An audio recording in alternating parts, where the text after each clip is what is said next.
সুন্দর আচরণে ভরা জীবন। নবী করিম সাল্লাল্লাহু আলাইহি ওয়াসাল্লাম বলেছেন, তোমাদের মধ্যে সে ব্যক্তি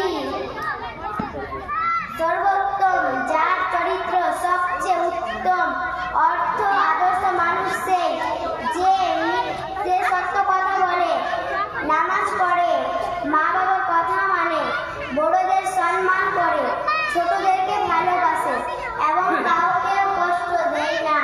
নিশ্চয় আল্লাহর কাছে তোমাদের মধ্যে সবচেয়ে মর্যাদাবান সে ব্যক্তি যে সবচেয়ে পরহেজগার।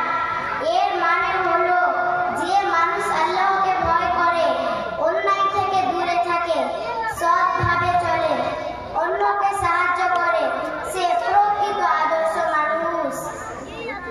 নবী করিম সাল্লাল্লাহু আলাইহি ওয়াসাল্লাম বলেছেন, সত্য কথা মানুষের নেক কাজের দিকে নিয়ে যায় আর নেক কাজদেরকে জান্নাতের দিকে নিয়ে যায়।